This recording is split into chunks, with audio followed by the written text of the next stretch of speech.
Hi guys! Welcome to my vlog. So ayan, for today's video is may connect pa rin doon sa incident na nangyari dito sa Poland. Actually guys, binura ko yung video ko sa may incident doon kasi may idinugtong akong video doon na which is very wrong yung information kasi nga hindi ako masyadong na-update ng pinsan ko na isa lang po yung talagang nasawi. So, yung dalawa is sugatan. Yun po talaga yung yung confirmation.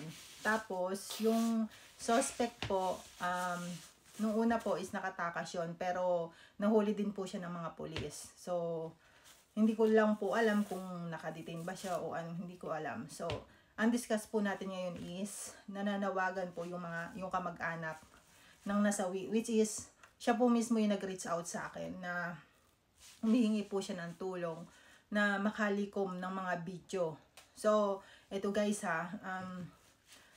yung mga video sa pangyayari nun is marami talaga nag-video. Yun nga lang is walang gustong magbigay sa kanila. Yun ang nakakalungkot. So, yung pinorward lang sa akin ng kamag-anak ko, yun lang ang naibigay ko sa kanya. Siyempre, karapatan naman nila yun. Hindi rin ganun kadali na ilaban yung ganun sitwasyon, lalo na't ang agency is hindi masyado nakikipag-coordinate. So, ang pinapalabas daw ng agency is na homicide yung kamag-anak. So, very wrong po yun. Kasi nga po, ang mga agency, hindi basta-basta magbabayad ng ganun kalaki sa mga ganung sitwasyon. So, kaya mauutak din sila. Kaya po, panawagan po ng kamag-anak na sana po may magandang loob na magbigay sa kanila ng video. Yung hinihingi po kasi nila is yung mismong video na yung mismong kamag-anak nila yung nasa video. Kasi nga po yung nai-upload kong video is bali sugatan lang daw po yun. Yun yung confirmation ng kamag-anak. Hindi po talaga yun yung nasawi. Ang nasawi po is yung uncle niya kasi asawa po siya ng mami niya or mother niya. Bali stepdaughter po siya ng nasawi. Ngayon nahihirapan sila makipag-coordinate sa agency kasi nga po hindi na nakikipag-usap sa kanila ang agency. Ngayon, yung uncle niya is nasa morgue na, yun ang sinabi niya sa akin. So, para sa akin, kung gustong mag-upload ng video ng mga kababayan natin, wag po nating kontrolin yan. Is malaking bagay po yun sa kamag-anak. So, karapatan po ng bawat isa na mag-upload ng video. So, wag po nating sabihin na kesyo may concern ka. Hindi po yung ganun yung totoong concern na wag mag-upload ng video. Yun nga po ang hinihingin tulong ngayon ng kamag-anak na makalikom sila ng video para makalapit sila sa pamahalaan or sa embahada sa Pilipinas regarding doon sa labi ng kamag-anak nila. Kasi ang hinihiling na lang po nila is maiuwi yung labi ng kamag-anak nila. Yung po ang hinihingi nilang tulong.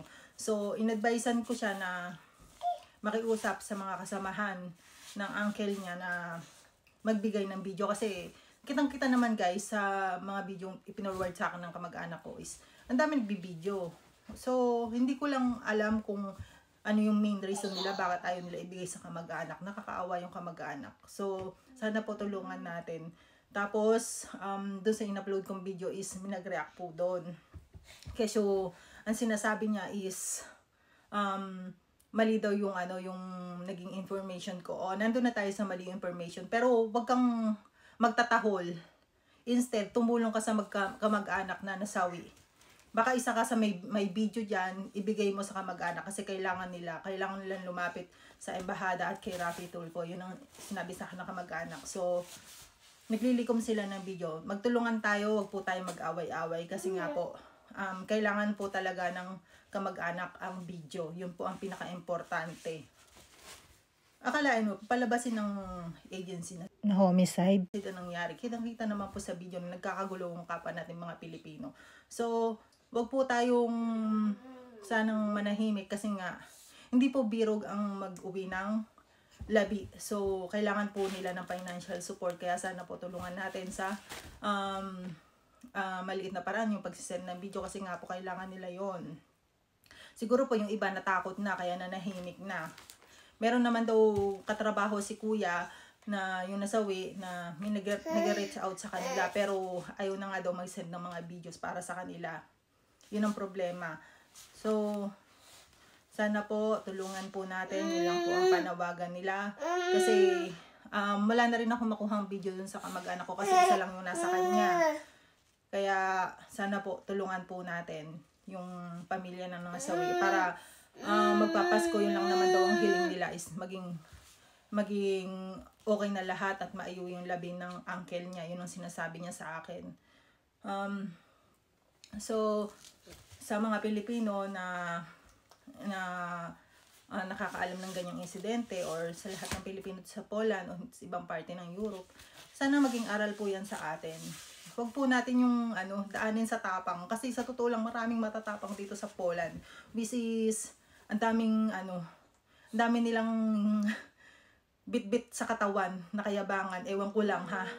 Sa experience ko dito sa Poland, maraming ganun. So wag mo nating bitbitin yan kasi hindi lahat ng tao makakaya natin o kakayan-kayanan natin. Wag pong ganun. At umiwas po tayo sa mga ganyang klaseng gatherings kasi hindi rin natin sukat akalain na magagawa ng kapwa natin Pinoy sa isang kapwa natin Pinoy. Siyempre nakakashock din. At ang pangit pa noon, nagiging pangit din ang impact ng ibang lahi sa mga kapwa natin Pilipino dito sa Poland.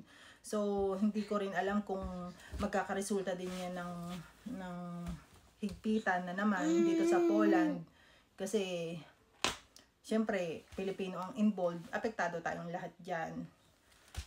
Ma-share ko lang sa inyo guys, alam nyo ba year 2022 yung nag-process sa akin, meron siyang pinrases na nakarating dito sa Poland, which is namatay siya, pero namatay siya sa bangungot. Alam nyo ba, hindi naman nagbigay ng malaking assistance ang agency. Ang naggumastos din ng pauwi ng labi is yung nag-process dun sa tao. So, daang libo yun. Kaya sana matulungan din natin yung pamilya sa pag-send ng video sa kanila para po may ebidensya sila. Para may ilalaban sila. Yun lang po ang hiling nila. So, thank you guys. Thank you for watching. Bye!